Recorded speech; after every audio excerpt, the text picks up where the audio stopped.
Bonjour et bienvenue dans l'émission À vos droits. Je suis Maxime Berkmans, étudiant en Master 1 de droit privé à la faculté de droit de l'Université catholique de Lille. Et je vais aujourd'hui vous présenter une émission qui aura pour thème la cohabitation et l'articulation entre deux institutions, qui sont bien connues de la vie des Français, l'une dans la vie économique et l'une plutôt dans leur vie familiale, à savoir l'entreprise et le mariage. Pour cela, je serai assisté de Cindy. Bonjour. Et de Julie. Bonjour. Qui sont toutes deux étudiantes en Master 1 de droit privé à l'Université catholique de Lille. Si la cohabitation entre ces deux institutions que nous avons évoquées précédemment peut parfois s'avérer bénéfique, elle est le plus souvent source de difficultés et de dangers, surtout sur la communauté que forme le couple. Cette cohabitation entre mariage et entrepreneuriat est loin d'être exceptionnelle. En effet, sur 32 millions de personnes en couple en France, 72% sont mariés et sur ces 72%, 86% n'ont pas conclu de contrat de mariage et sont donc placés sous le régime de la communauté. De plus, les modifications de la structure économique ont abouti à un nombre croissant de créations de sociétés. Par exemple, en 2016, elles étaient au nombre de plus de 555 000. Donc nous évoquerons aujourd'hui les risques que l'entrepreneuriat est susceptible de faire peser sur la communauté. Et pour cela, je vais commencer par une première question. Julie, pouvez-vous nous expliquer ce que l'on entend par entrepreneuriat ? Tout d'abord, l'entrepreneur est une personne physique qui prend le risque de réunir à la fois des capitaux, donc c'est-à-dire des biens, des sommes d'argent ou des investissements qu'il va faire, avec des hommes dans le but de réaliser certains objectifs économiques, notamment la réalisation de profits. Donc l'entreprise qui est ainsi créée sera une entité juridique qui va avoir pour but de réaliser ces objectifs économiques. Donc l'entreprise, il s'agit donc d'une organisation qui est structurée autour de moyens de production tant matériels qu'humains, dans le but de de rechercher un profit et de réaliser des bénéfices. Par exemple, ça peut être le cas d'une société commerciale, c'est une entreprise. Très bien, donc on entend dans vos propos qu'il existerait plusieurs formes d'entreprises. Cindy, pouvez-vous nous apporter quelques précisions sur les différentes entreprises qui pourraient exister ? Donc en effet, il existe différentes formes d'entreprises qui ont toutes des tailles différentes. Donc pour commencer, l'entreprise individuelle qui se comporte d'une seule personne qui est son créateur. Les très petites entreprises, les TPE, qui comportent moins de 10 salariés et qui représentent en France 9 entreprises sur 10. Ensuite, les PME, donc les petites et moyennes entreprises qui se comportent de moins de 500 salariés. Et pour finir, les grandes entreprises qui comptent plus de 500 salariés et qui sont souvent internationalisées par le biais de filiales. C'est-à-dire qu'une entreprise va contrôler plusieurs autres entreprises qui se situent dans plusieurs pays différents. Et donc, il faut également savoir que ces différentes entreprises revêtent des formes juridiques différentes. Et justement, pour revenir à notre sujet qui est le droit, quelles sont ces différentes formes juridiques ? Alors, il y en a deux qui dépendent de la taille de l'entreprise et également des risques engendrés. Donc, il y a deux formes essentielles. Donc, par exemple, il y a tout d'abord l'entreprise individuelle. Donc, dans ce cas-là, il n'y a qu'une seule personne qui est à l'origine de la création de l'entreprise. Et donc, elle en est la seule responsable, ce qui explique qu'elle puisse, en cas de faillite de l'entreprise, engager ses biens personnels. Donc, c'est dans ce cas-là, notamment, qu'on retrouve, par exemple, le statut de l'auto-entrepreneur. Par contre, certaines formes d'entreprises individuelles peuvent permettre de limiter la responsabilité uniquement aux biens de l'entreprise, donc à condition que cette entreprise ait un actif au moins égal à 30 000 €. Donc c'est le cas par exemple de l'EURL, c'est-à-dire l'entreprise individuelle à responsabilité limitée, qui permet de créer ce qu'on appelle un patrimoine d'affectation, c'est-à-dire de créer un patrimoine qui sert uniquement à rembourser les dettes professionnelles de l'entrepreneur et donc qui va mettre des biens de l'entrepreneur à disposition des créanciers au cas où il ne rembourserait pas ses dettes. Ensuite, il y a également la société. Donc la société, dans ce cas-là, il y a plusieurs personnes qui sont à l'origine de sa création, qui la gèrent ensemble et qui se partagent le pouvoir. Donc ce sont ce qu'on appelle des associés. Donc cette société, elle a une personnalité morale et c'est elle qui sera responsable en cas de faillite, par exemple, et non pas les membres qui la composent, notamment les associés, à condition qu'ils choisissent la forme de la société à responsabilité limitée. Donc parmi les sociétés, on peut distinguer entre les sociétés dites de capitaux et de personnes. Donc dans les sociétés de capitaux, elles sont constituées en fonction des capitaux qui sont apportés à cette société par les associés, c'est-à-dire les biens qu'ils vont y apporter et les sommes d'argent. Alors que dans les sociétés de personnes, dites aussi société in situ personae, la société elle est créée en fonction de la considération de la personne, c'est-à-dire qu'on va s'associer avec telle ou telle personne en fonction, par exemple, des compétences qu'elle va posséder. Par exemple, intellectuelle, on va s'associer, par exemple, avec tel ingénieur parce qu'il a une renommée telle ou des compétences plus spécifiques dans le domaine considéré, etc. Très bien, donc on remarque que ce domaine a l'air très compliqué. Donc pour illustrer certaines interrogations qui peuvent subsister dans l'esprit de certaines personnes, nous allons diffuser quelques interviews que nous avons réalisées en marge de l'émission. Que pensez-vous risquer en vous mariant à un entrepreneur ? Je ne sais pas du tout parce que je ne connais pas les lois. Donc, Mais que feriez-vous dans cette situation ? moi, à mon avis, je ferais plutôt un contrat de mariage. Pour vous protéger. Pour me protéger de mes biens. Que pensez-vous risquer en vous mariant à un entrepreneur ? Je risque tout. Je risque tout ce que j'aurais épargné, tout ce que j'aurais économisé. Je risque ma vie. Et dans ce cas, comment vous pourriez agir ? J'irai voir un avocat pour qu'il puisse me conseiller et protéger au mieux mes biens. Donc, une question nous vient à l'esprit maintenant. La communauté pourrait-elle être un frein à la création d'une société de personnes, donc comme vous avez évoqué précédemment, qui pourrait être créée en fonction de l'intuitu personnel ? Mais forcément, puisque forcément, la société créée intuitu personae, donc en considération de la personne, elle va être créée par exemple en fonction des liens de confiance qui peuvent exister entre deux personnes qui vont décider de s'associer et de mettre en jeu plusieurs de leurs biens ou de leur argent pour pouvoir réaliser du profit. Dans ce cas-là, ça peut reposer uniquement sur une relation de confiance. Et dans ce cas-là, on peut remarquer que l'associé qui est époux commun en bien, c'est-à-dire qui est marié sous le régime de communauté réduite aux acquêts, va présenter des dangers dans cette forme de société. Et pouvez-vous nous en dire plus concrètement sur les problèmes rencontrés ? Un énorme problème est rencontré dans le fait que le droit français distingue entre ce qu'on appelle les titres de société et la finance. En effet, la finance, lorsque l'associé est marié sous le régime de communauté, elle tombe dans la communauté. Ce qui signifie, la finance signifie qu'il s'agit... Il s'agit de l'ensemble des droits patrimoniaux que l'époux associé détient de sa société, donc c'est-à-dire l'ensemble de l'argent qu'il pourrait en retirer, et donc cela tombe dans la communauté. À l'inverse, les titres de société, donc la qualité d'associé, elle est propre à l'associé. Ça veut dire que, par exemple, son droit de vote, son droit de participer aux réunions ou aux prises de décision de la société, lui sont propres.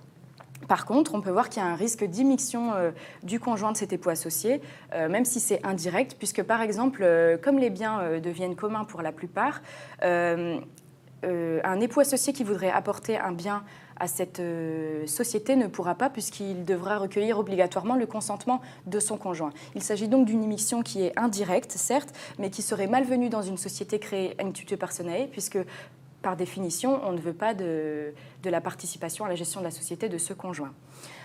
Donc si la distraction titre et finance ne profite pas à l'époux associé, par contre, elle profite énormément à la communauté qui s'enrichit considérablement. Elle peut donc avantager par exemple le conjoint de l'époux associé, notamment au moment du divorce, puisque celui-ci bénéficiera de la moitié de la valeur des parts sociales intégrées dans la communauté. Donc celles-ci seront partagées entre les deux époux si l'époux associé ne sera pas en mesure de racheter cette part, malgré que les parts sociales restent en son nom. Et concernant l'impact de l'activité entrepreneuriale sur la communauté cette fois-ci, en général, quel est l'impact de cette activité sur le patrimoine des époux, sur leur patrimoine commun plus précisément ? Donc il faut savoir qu'une entreprise créée pendant le mariage est un bien commun appartenant donc aux deux époux. Et c'est également le cas pour les parts sociales, même si elles sont au nom de l'entrepreneur. Donc l'entrepreneur va garder l'exclusivité du titre et ce qu'il en recevra, c'est-à-dire la finance, appartiendra aux deux époux. Donc l'entrepreneur, lorsque son entreprise est en plein essor, va de manière personnelle s'enrichir, mais par le biais du mariage, son conjoint va également pouvoir en profiter, puisque les gains qui vont résulter des bénéfices de l'entreprise vont également lui appartenir du fait de la notion large de gains et salaires en droit civil. Donc, et c'est également le cas même si l'entreprise a été créée avant le mariage. Ainsi, même si le conjoint ne travaille pas ou n'a pas participé de manière personnelle à l'organisation et à la gestion de l'entreprise, il va pouvoir bénéficier des gains de l'entreprise au profit de la vie commune du couple et donc de sa bonne gestion.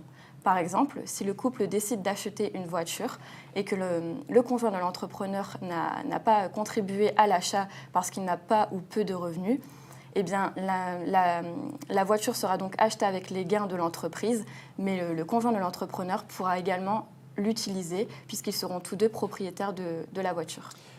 Il s'agit donc d'un avantage considérable pour le conjoint de l'entrepreneur, mais quelles sont les conséquences pour l'époux entrepreneur lui-même ?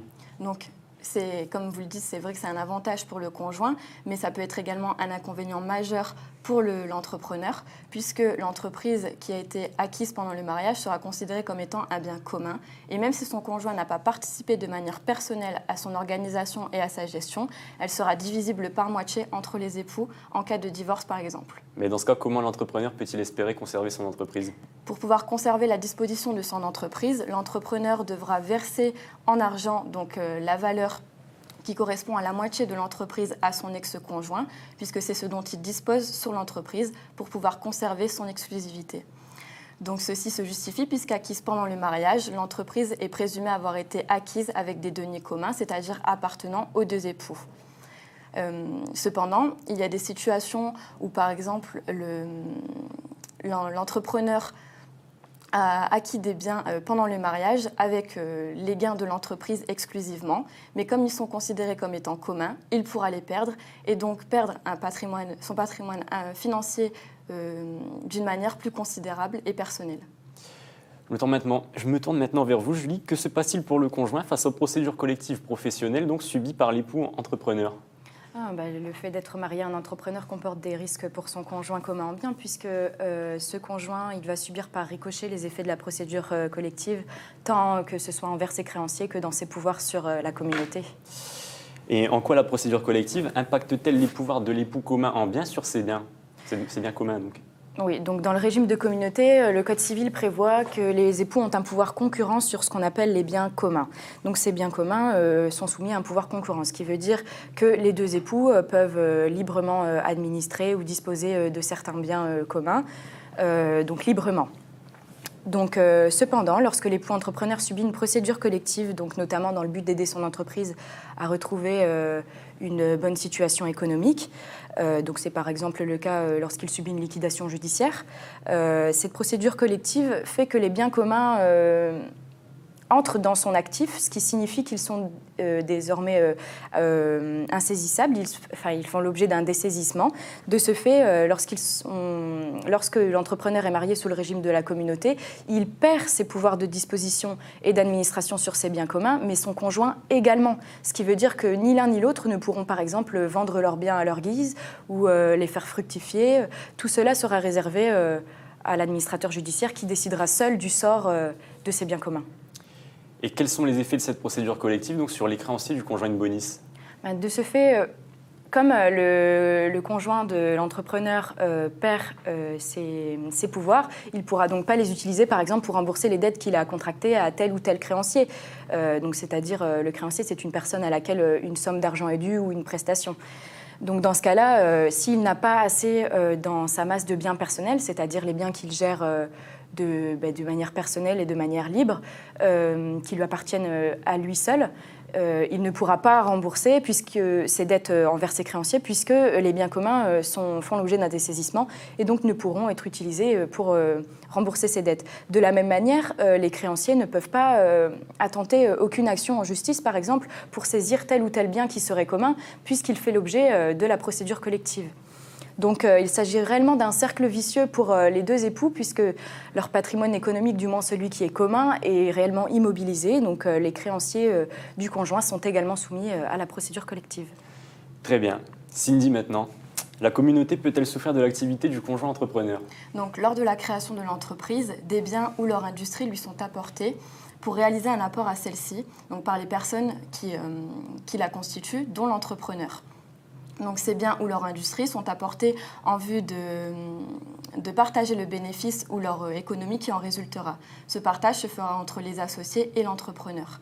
Par conséquent, l'entrepreneur pourrait tout à fait apporter un bien qui appartient aux deux époux, puisque acquis pendant le mariage, les biens acquis à titre onéreux sont considérés comme étant communs et donc appartenant aux deux époux. Donc lorsque les époux sont sur la même longueur d'onde, il n'y a pas de problème et ils s'accordent pour savoir quel bien sera apporté à la société.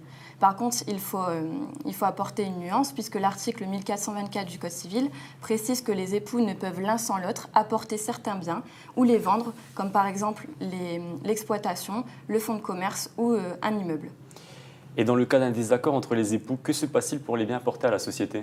Donc la communauté pourrait souffrir de cette activité entrepreneuriale lorsque l'époux entrepreneur apporte un bien à la société sans l'accord de son conjoint. Donc en effet, même si celui-ci ne doit pas obligatoirement obtenir l'accord de son conjoint, il doit obligatoirement par contre l'informer de l'apport qui sera fait à la société de tels biens de la communauté.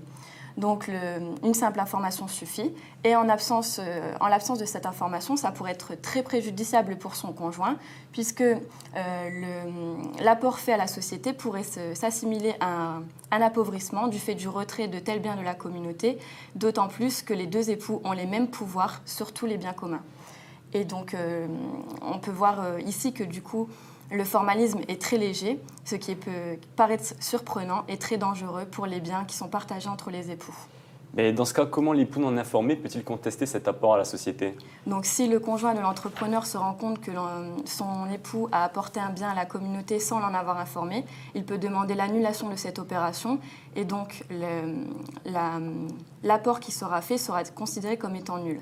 Pour cela, il faut que l'entrepreneur apporte la preuve qu'il ait bien apporté justement cette information à son conjoint.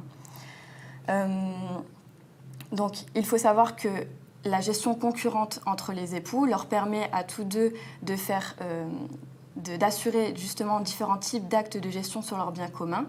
Et donc, du fait de cette gestion, l'entrepreneur pourrait tout à fait apporter un bien commun à la société. Mais par contre, l'information qui est exigée l'est pour éviter toute fraude aux droits de son conjoint.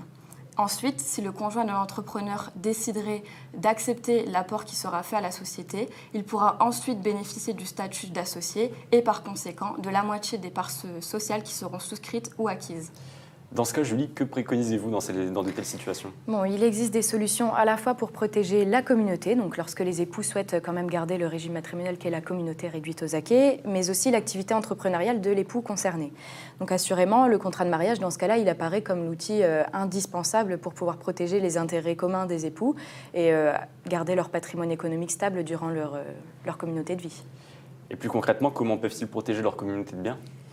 S'il s'agit de protéger la communauté de biens, donc il est toujours possible d'opter tout de même pour le régime de communauté réduite aux acquets, mais en y apportant des modifications, des aménagements, voire même des ajouts, donc par contrat de mariage.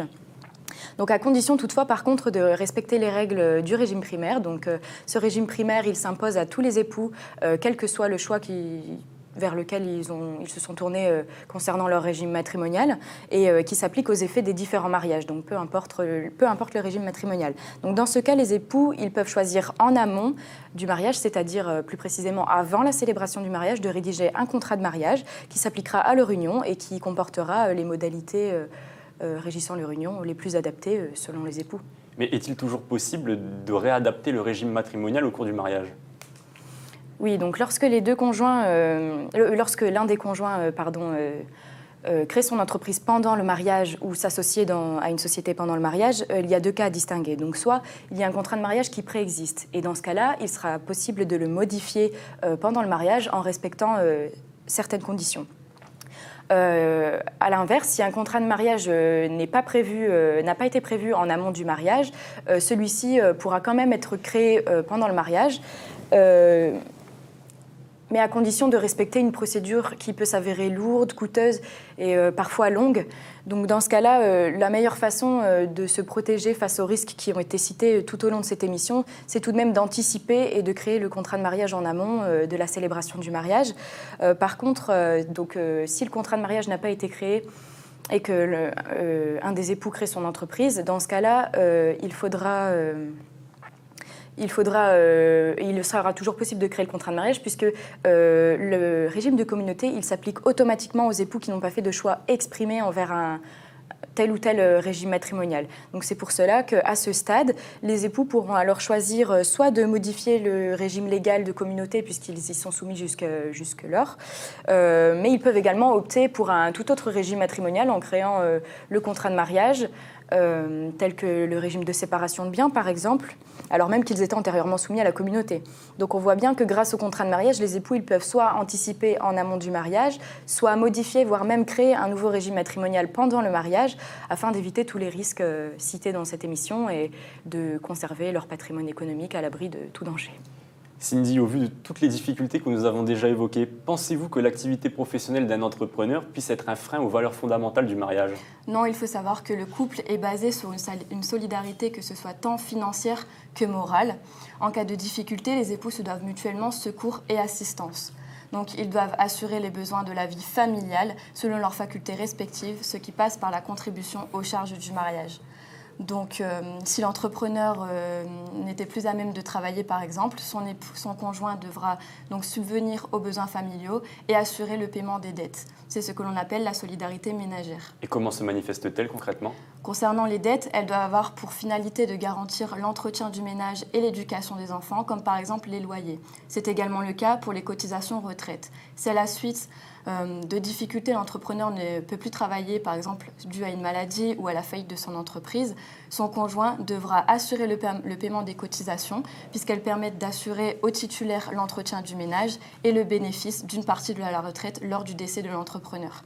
Donc cette solidarité se rencontre même en cas de divorce, par exemple, à la fin du mariage, par le versement d'une pension, lorsque l'un des époux connaît une baisse considérable de son niveau de vie, du fait justement de cette séparation.